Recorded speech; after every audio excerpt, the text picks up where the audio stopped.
साहू, प्रियंका बेहेरा, शुभस्मिता तराई, करिश्मा साहू, अटल दास, रामलाल देगम। तेणु एबे आमर छोटिया गोटे आक्ट आम प्ले करूँ। आशा करुच्ची समस्त को भल लगे।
मद एका मो साबरसा मद नथिले सबुआडे अंधार लगुची।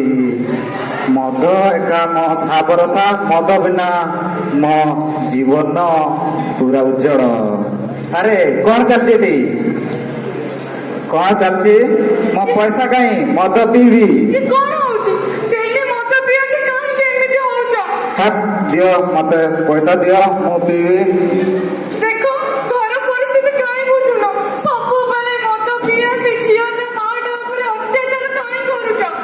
दियो पैसा दियो मु पीबी।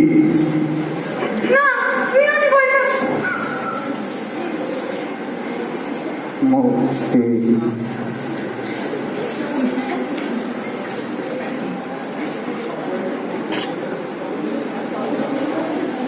खाया ए देखो तमर किए आसी नानी नानी नुजुआर अरे नानी तो गोटे खुशी खबर नहीं कि आसी मु मानी को पाठ पढ़ेबी बड़ मनीष करी ता स्वप्न साकार करी मु मानी को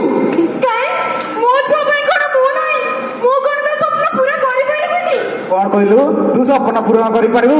एक तो झील जन्म करू आनी से किसी दिशुनी तुम तार कौन कर मामू आसी मामू देवतुल्य मामू ता जीवन को उज्जवल कर सब किसी मामू सहित जीव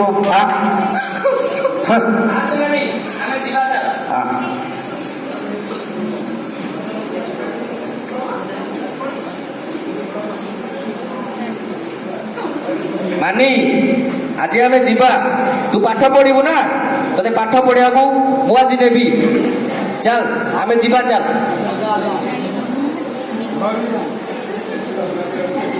मैडम मैडम नमस्कार मानी ये हूँ तो मैडम। हाँ मैडम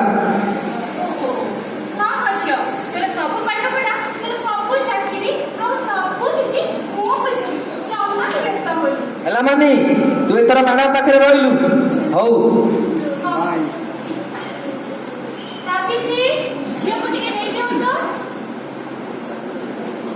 मैडम आपण काम तो हो गला आउ एथर मो कथा तो जाइछन्ती बुझिबे।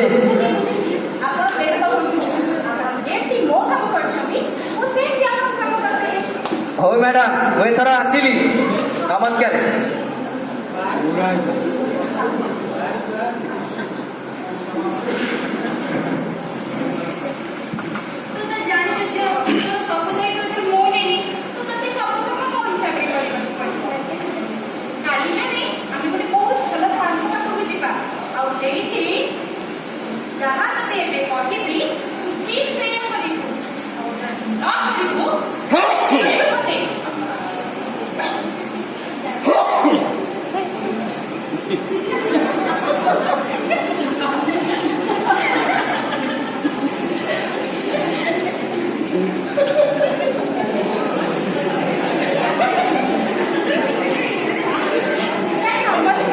नमस्कार।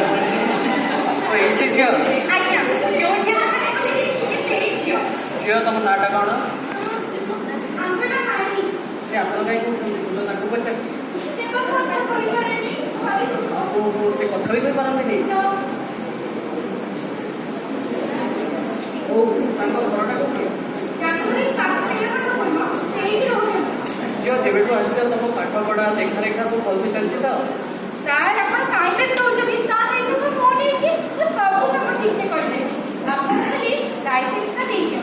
ହଉ ତାହେଲେ ମୁଁ ଆପଣଙ୍କ ଲାଇସେନ୍ସଟା ପାସ୍ କରିଦେଉଛି। ଆଉ ଏବେ ତୁମ ସେ ଗୋଟେ ମିଟିଂରେ ଯିବାର ଅଛି। ଆଉ ମୁଁ କାର୍ଡ଼ଟା ମୁଁ ଆଣିକି ମୁଁ ଆଡ୍ରେସଟା ଲେଖି ଦେଉଛି।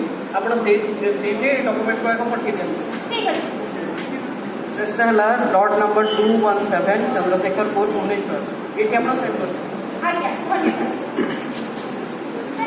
ନମସ୍କାର।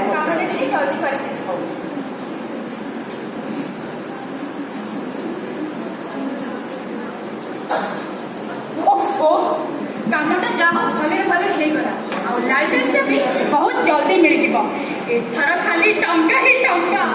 ମ୍ୟାଡାମ, ହଁ ମତେ ମୋ ମା କଥା ବହୁତ ମନେ ପଡୁଛି। ମୁଁ ମୋ ମା ପାଖକୁ ଯିବି, ମତେ ଟିକେ ମୋ ମା ପାଖକୁ ନେଇଯାଅ। ମା କଥା? ଝିଅଟା ହିଁ ମା ମା ବିନା ବଞ୍ଚିବ। ମୁଁ ପାଠ ପଢା, ମତେ ଯୋଉଥିପାଇଁ ଏଠିକି ନେଇକି ଆସିଥିଲେ, ମୁଁ ପାଠ ପଢିବି ନା ନାହିଁ।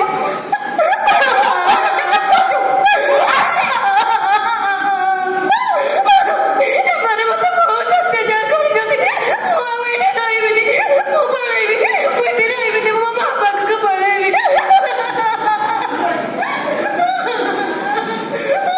ଭାଇ ମତେ ବଞ୍ଚାନ୍ତୁ। ଭାଇ ମତେ ବଞ୍ଚାନ୍ତୁ। ଏଇ ଆଡ୍ରେସରେ ମତେ ଟିକେ ପହଞ୍ଚେଇ ଦିଅନ୍ତୁ ଭାଇ। ଚନ୍ଦ୍ରଶେଖରପୁର ଭୁବନେଶ୍ୱର ମତେ ଟିକେ ଭାଇ ପହଞ୍ଚେଇ। ମୋ ପାଖରେ ସମୟ ନାହିଁ ଭାଇ, ମତେ ପହଞ୍ଚେଇ ଦିଅନ୍ତୁ।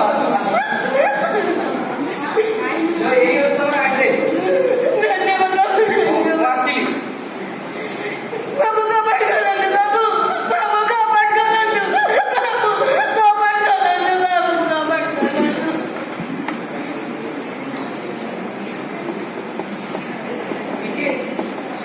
ବାବୁ ମତେ ରକ୍ଷା କରନ୍ତୁ ବାବୁ। ସେ ମତେ ମାରି ଦେବେ ବାବୁ। ବାବୁ ମତେ ରକ୍ଷା କରନ୍ତୁ ବାବୁ।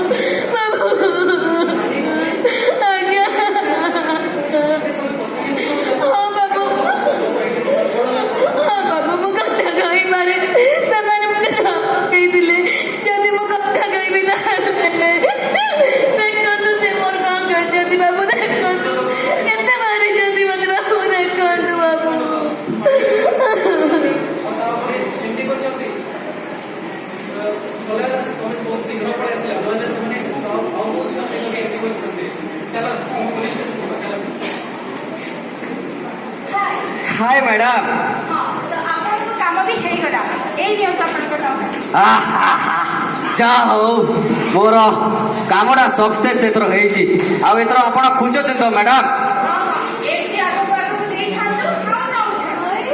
ଇନ୍ସପେକ୍ଟର ସାର୍, ମ୍ୟାଡାମ ଇଏ କ'ଣ ପୋଲିସ? ଆରେ ମୁଁ ତ କିଛି କରିନି। ନାଇଁ ମୁଁ କିଛି କରିନି ନାନୀ।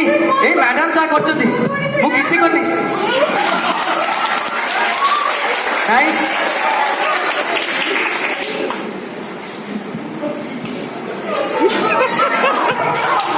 କ'ଣ ହବ?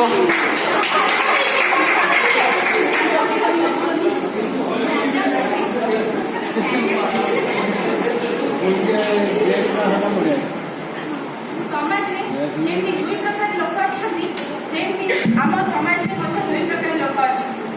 ଗୋଟେ ପାର୍ଶ୍ୱରେ ଖରାପ ଲୋକ ରହିଥିଲେ, ଗୋଟେ ପାର୍ଶ୍ୱରେ ନିଶ୍ଚୟ ଭଲ ଲୋକ ଅଛନ୍ତି, ଯିଏକି ନାନୀ ଭଳି ଝିଅକୁ ବହୁତ ସାହାଯ୍ୟ କରିଛନ୍ତି, ସମାଜରେ ପ୍ରତିଷ୍ଠା ଦେଇଛନ୍ତି।